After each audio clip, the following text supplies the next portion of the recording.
Morning. Right, we're at a friend's wood today and we're going to take out this hung up ash tree. But to do that we're going to take out these two little boys here, this one here and this one here, because we think they're going to get badly damaged anyway. By the time this one comes down, it's likely to damage the limbs to the point where it could kill the tree. So they're both coming out, and then we're going to take this one out behind me. So last time we were using the Danarm 171 SS, and this is another old chainsaw that I've got. It's the Partner R16. Had a bit of a problem with the recoil when I got it, and we still have a slight issue now with the carb. I think it's just worn out and the spindle is a bit loose in there. You'll probably hear it. You notice it most when it's idling. It's very, very difficult to get a nice steady idle on it. When it's running at full chat, it really does do some damage, and I do really love using this saw. It doesn't have any anti-vibe, but you soon get used to that, and it is quite a nice piece of kit, and I think this is probably about 30 years old, so but somebody can correct me, I'm sure. Enjoy.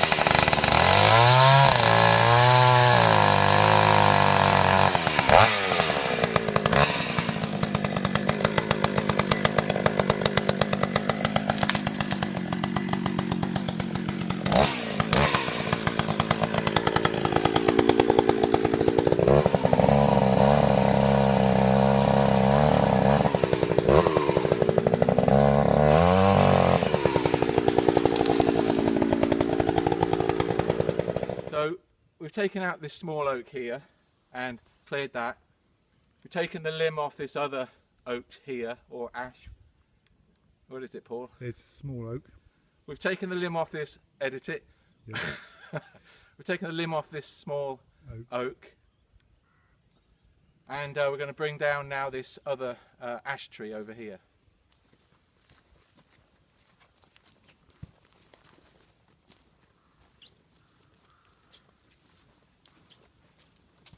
So I'm going to put my face cut in here, and I want the tree to go, we're basically on the track that we've got here.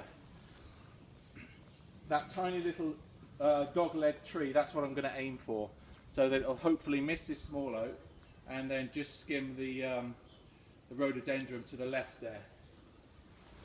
But what I'm also going to do here is I'm going to do a bore cut so that I've got more control over when she'll start to go. Because we've got a fair amount of weight up in here. We've got a hung up limb from however knows how long that was. So I really want to be able to control this so that I can make my escape. So one of the things for us to consider here is that this hung up limb is probably as heavy, or maybe even heavier than the tree we're falling. So we really have to be careful about that. That's a little bit unpredictable exactly what that's going to do. The good thing is that we're felling this in the direction of the lean, so all being equals, we should have luck on our side.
funny knot thing going on there.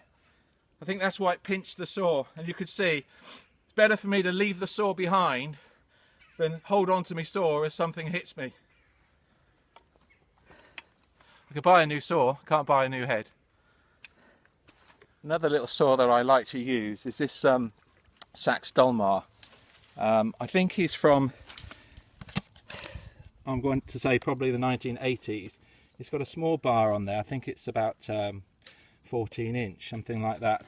And it's only a small saw, 33 cc. Again, I had this, Billy actually gave this one to me, and it wasn't running, of course, but a carb kit and a general cleanup, and I put a new chain on it, and it's a really good little limbing saw. Do really nice and light, really handy for just what I'm just about to do with it. So yeah, I think this is just when they started to sort of cheapen up their saws. I think before that time they had a very, very good reputation. Having said that, I think Makita took over this model and rebranded it, and that's still, or a sort of very, very similar model to this is still available today from Makita.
Here we are again with the Dolmar 171 SS. This is a little bit later on in the logging process, and you can see that I like to use this marking stick. It's got a strong magnetic tip to it, and then it's basically a threaded bar with a washer and a nut. It's not my idea. I saw it somewhere online, or might have been on YouTube, but really handy just for marking out.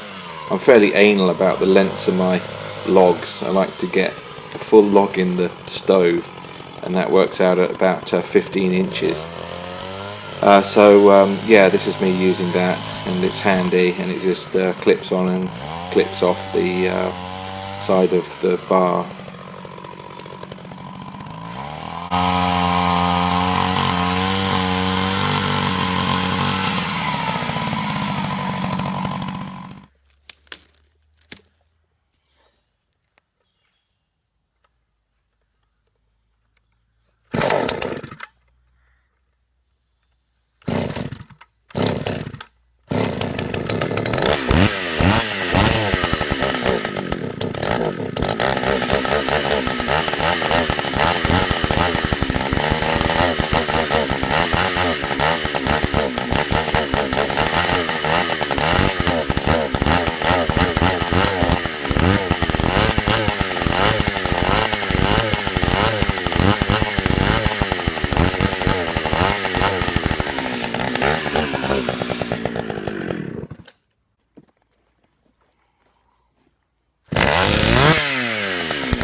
I'm careful on cutting through here.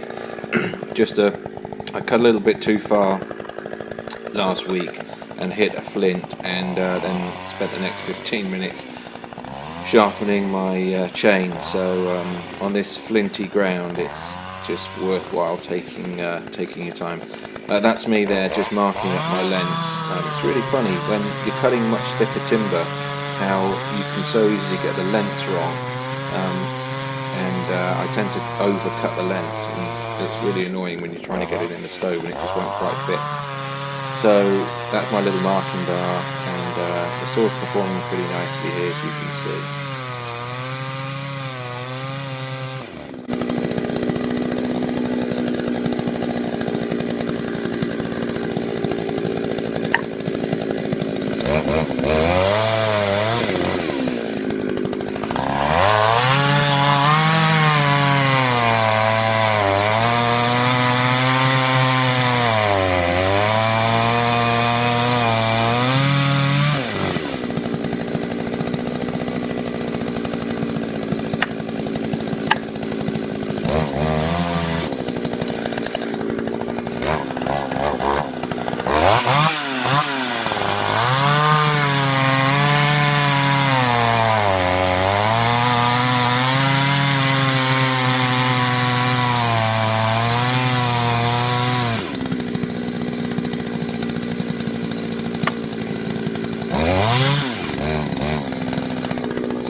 So the aim of today was to pick up some logs and to get them home. I do have some other footage, just of how much I managed to get, and the trailer and the journey home, but I don't seem to be able to access it. So you'll have to put up with this for now. But needless to say, we got that hung up tree down and got some logs. Quick picture of the site after we've done the clearing. So that oak that was there is now down. These two small oaks are down. Sorry, that was an ash that was down earlier. I have a pile of logs over there to take away and split, or split them here. And there we go, and a nice load of firewood, or logs ready for firewood on the trailer to take away.